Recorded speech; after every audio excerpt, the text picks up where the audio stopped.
G'day Jafffa Adventures, Terry King here. Welcome to the channel. And welcome to Jafffa Adventures Studio B, also known as Jill's Kitchen. Alright, what are we going to talk about today? I got this honkin' box in the mail. You want to know what it is, why I got it, and how it works? Stick around.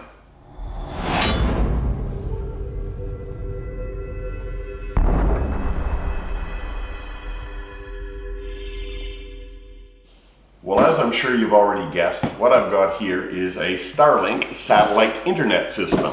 And this is called the Starlink RV. They sell one for your home, a permanent one that fixes to your home, and they sell a mobile unit. And this is the mobile unit. I guess the first question you might have is, well, what do I need it for? If you follow the channel, you guys are aware that Jill and I are going to be heading out on a reasonably extended trip through some pretty remote areas in WA, and we want to stay connected. Connected for a couple of reasons. One, we've got family back in Canada, and some of those family members, their health isn't that great, so we want to be able to stay in touch for obvious reasons. Secondly, if this YouTube thing keeps going, and you guys are enjoying the content of Jill and I traveling around in some pretty remote places, well, then I'll be shooting some videos and I'll be doing some uploads. And to be able to do that, I need a means to do that. The other reason that I purchased this Starlink system now is because it was on half price. Normally it's 950 bucks. I got this whole thing for 450 bucks, plus your connection costs, which work out to $127 a month. That's unlimited downloads and uploads, and you can turn that connection on or off on a monthly basis as you need it. Starlink has come a long way since it was introduced in Australia only a couple of years ago. We now have full coverage across the entire continent. Now, I've not been able to test that yet, but I'm going to give it a red hot crack. First things first, however, let's open up this box and let's see what we've got in here, and let's set this Starlink system up. You got the mandatory and requisite super packaging. That's the base for the dish, which is metal, by the way, and reasonably heavy. Kind of looks like the Cylon base stations to me a little bit.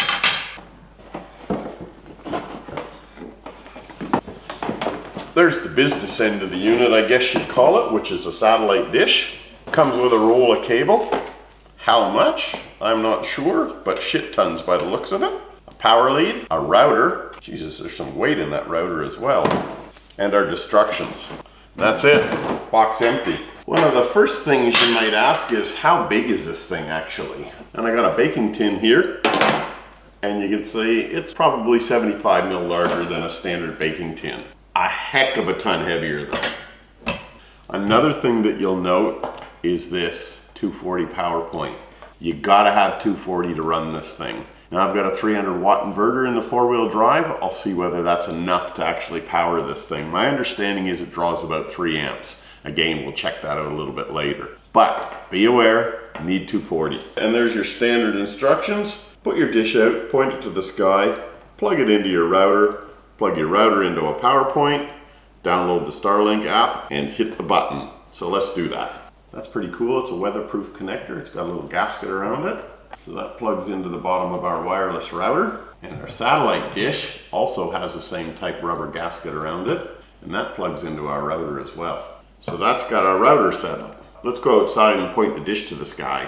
Okay, I've downloaded and booted up the Starlink app. And in the setup, it tells you to find a location. So it wants you to set your satellite dish up and then check for obstructions. So let's go set the dish up for starters. There's a little slot in the base of this dish holder. Slide and click. All right, I got my satellite dish set out in the backyard. And that cable is bloody long. I'd put it at 20 meters probably. Okay, I hit the check for obstructions, and it's telling me to find an open area and scan the entire sky using your device's camera. Ah, that's cool. When I plugged the dish in and powered it up, it's actually laid flat. So it's pointing now straight up. Point your camera up. Okay, it's now estimating my obstructions by the looks of it. It's telling me I may want to find a better spot. You know what? I don't think I will find a better spot. I'll leave it where it is, but it's telling me where my clear view is, which is due south. Now I am going to hit the setup Starlink here. Plug in your Starlink, plug in your power cables. The light on the router will illuminate and your Starlink will tilt automatically. Confirmed. Join your Starlink Wi-Fi network. It may take about 30 seconds for it to appear. Oh, a time warp network. That's not me. That's somebody else out there. Okay, that stinky network that I had is actually Starlink. So enter the Wi-Fi network name, Stinky, and the password. I'm going to use the password I created when I ordered Starlink. See whether that works or not. Stand by. Okay, I've entered that. I am now waiting for Stinky to appear as one of my networks. There it is. Enter password. I've just hit the join button, waiting to connect to Stinky, and there we are, connected to Stinky. Setup complete. You're all set. Done. Let's check our speed. Whoa. Now there's what we like to see. Look at that speed test. 123 megabytes a second. That's better than what I get here on my home internet. Incredible. One thing that I can say about this from a setup point of view, it is super easy. You do not need to be a computer genius to get this set up and working. And I guess that's one of the things I like about some of these large consumer good companies, like Apple, like Starlink. You know, you just buy the kit and it works. It's not buggy and it's not difficult. That's just the way things should be. And unfortunately, it isn't with a lot of consumer electronics, is it? One thing I was concerned about when I switched the router off was this thing stayed in this position. And I'm like, how the heck can I pack this thing down? However, if you jump into your app, into settings, there's a setting here called stow. Stowing will tilt your Starlink for storage or shipping. This will interrupt your service until you unstow it. So let's hit that stow. It says stow Starlink. Stowing will tilt your Starlink for storage. So let's try that. There we have it. She be stowed. And in case you're a bonehead like me and you forget these things, there's a little red flag on your opening screen that says Starlink stowed. So you know you got to unstow it if you want to fire this sucker back up again. So a couple of things that I've noticed. This is in the stow position, and you can see there's still a little bit of an angle on this, and that lays down as flat as it can. So that probably sticks up proud about 200 mil or so. So that doesn't pack down as flat as I would like to see. So there's that. This base is a steel base, and what I have noticed is it's got little holes in each of the feet. And those holes, I'm presuming, are that you can drive some tent pegs down there so that the wind doesn't blow your satellite dish over. So that makes a lot of sense. You've got that 30 meters of cord that you need to deal with that runs between the router and the dish itself as well. I think what I'll get is some two-sided Velcro and just wrap that around this to keep that bunched up nice and tight. The router itself is pretty compact. That'd fit into pretty much any little space that you might have. So the next question for me is, how does this thing run on my inverter? Let's go plug it into the inverter and see how many amps it draws. Now I'm out in the shed. Let's do a real world test on this Starlink system. One, how long does it take to set up and connect up? And two, how much juice does it draw? But before I get to that, check out this t-shirt. Don't mind the sweatiness because it's like 40 degrees in the shed at the moment. I'll show you the back as well. Pretty cool, hey? Now, most YouTubers are gonna say, hey, check out our merch shop and you can buy one of these t-shirts. Nah, you can't buy these t-shirts. But what I have done is I bought a shit ton of them myself. I've got them in a box in the car, and I'll hand them out for free for anybody out there on the trail who comes up and introduces themselves and says, g'day. I got t-shirts, stickers, and stubby holders, and it won't cost you guys 1 cent. All right, let's get stuck back into this Starlink. So I'll start a stopwatch and we'll see how long it takes to set the sucker up first. All right, there's the power. I'll take this over to the truck and plug it into my inverter. All righty, that's plugged in. Now we'll grab this 6 kilometer long cable that attaches to the satellite dish itself. Plug that one into the bottom of the router.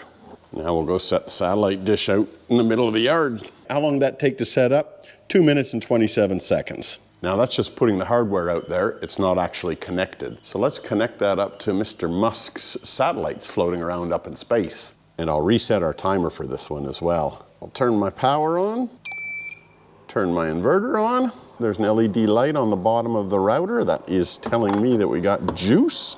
Now we'll boot up our Starlink app. And now it is undocked itself because we can see now the little motor has put the satellite dish sort of straight up in the sky. That's it. I have just connected to the Starlink on my Wi-Fi. Now it says it's offline, but searching.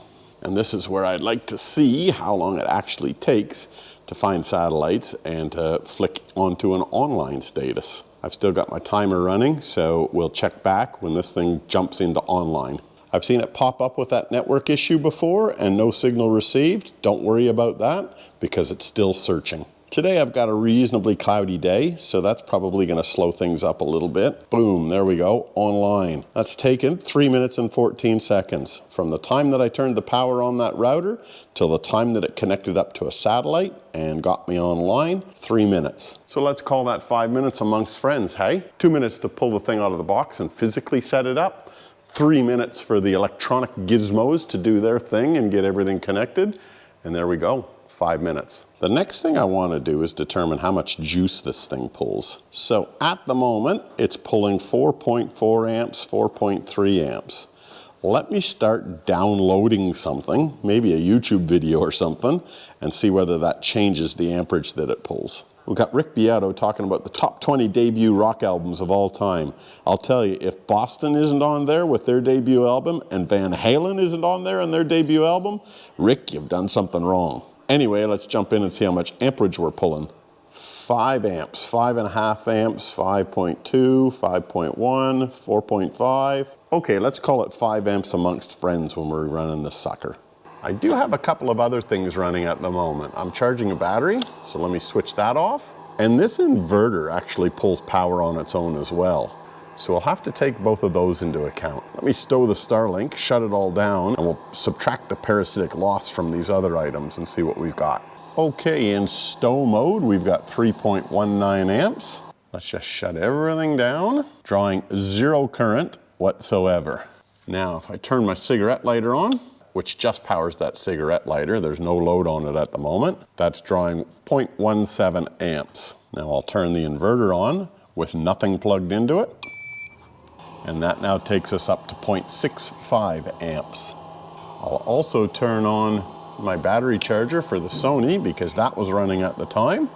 That takes us up to 0.8 amps. So that is all the parasitic load that was on the system.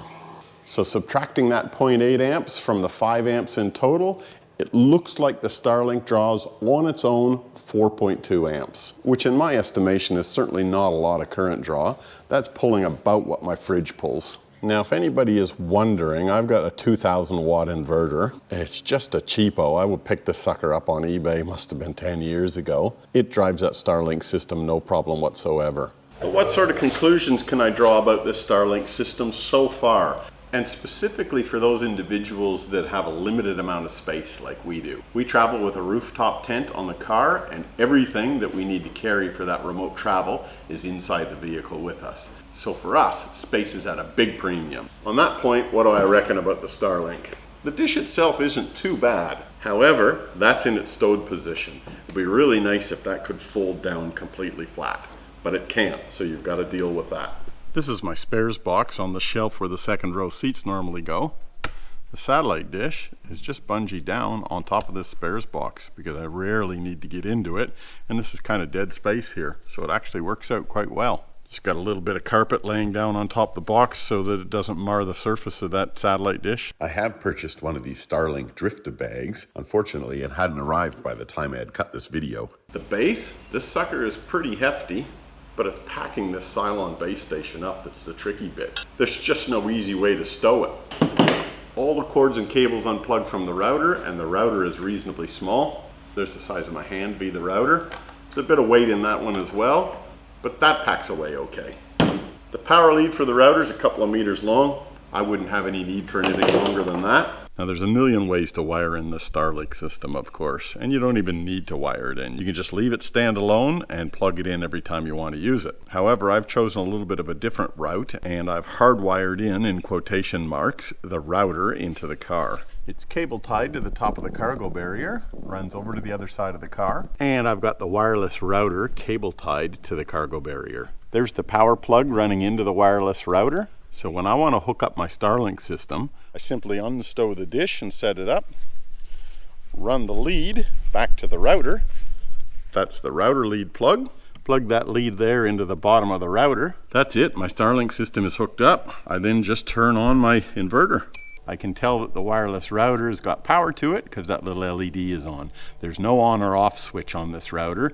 You just use your power switch to turn it on and off. Now the reason that I've hardwired that router in there is I just want maximum convenience for setting this thing up. So if I pull up somewhere and I want to set Starlink up, I unstow the dish, I plug the dish into the back of the wireless router, and I turn my power on. That's it, she's done. The lead that goes from the satellite dish to the router itself is massive. Now there may be a situation when you actually need that sort of length. I don't know, maybe you're camped under trees, for example, and you want to get the dish out from underneath those trees. But this cable will take up a shit ton of space. That's it, that's the cable folded up. That took a few minutes, and it's a girthy little whore. To get your hands around that cable and wrestle it, you wouldn't want short little fingers because you'd never be able to do that. At least not the way I just did it. Now, if you are wondering whether this cable actually unplugs from the dish, it does. That plug simply slides out of there, so you don't need to have this cable plugged into the dish at all times. So where does that leave us? One, the initial setup for this thing is dead easy. Anybody can do it. You don't need to be a computer genius. The price that I got this for, I thought was bloody reasonable. You know, it was on for half price for the hardware. That to me is worth it from a cost point of view. Whether it's worth it to you or not, that is a very, very individual question. But just be aware, that's what this thing costs. The weight, it's a little bit heavier than I would like to see, but it is what it is. The dimensions of it, that's not so bad. It's the unwieldy nature of it. 2 minutes to deploy the physical hardware, 3 minutes to get the electronic brain to connect up and to get you going. 5 minutes, that's pretty bloody reasonable in my estimations. The big unanswered question for me, of course, is connectivity. I live in the greater Brisbane area. It has no problem connecting up to satellites on the east coast of Australia here. I have not had this out in the outback yet. That's where we're heading next, and we're going to be testing this thing to the extreme, and I'll give you guys some feedback as to whether that works or not. I have every expectation that it will. The coverage map that Starlink provides you has the entire country with coverage, and I don't think they'd be making that stuff up. So I believe that we will have full coverage. But just one thing to bear in mind with any satellite system, it does need some clear sky to work. And if you don't have that clear sky, you'll either not get connection or you'll get dropouts. You won't have those same issues with your 4G or your 5G mobile phone signal. But you're not going to get 4G or 5G in the middle of the outback either. And ultimately, that's the reason that I purchased this. We want to be able to keep in contact with our loved ones. And hell, if you guys are enjoying this content, somebody's got to keep uploading it. In terms of power consumption, pulling 4 amps in round numbers, I can deal with that no problem. I've got a 120 amp hour lithium battery on board. I can discharge that down to a 20% floor, so that gives me 100 amp hours. Plenty. And I've got heaps of solar to charge and top that all up. So from a consumption point of view, I've got no issues with this. And think about this in the real world as well. How often are you actually going to have this thing on and connected and being used? Not that often, I'd suggest. It certainly won't be cycling like your fridge does. I'm gonna go hop in the pool now because it's 40 degrees and I am cooking at the moment. Be sure to say g'day to Jill or I if you see us out on the trails. Who knows, there might be a little bit of merch in it for you.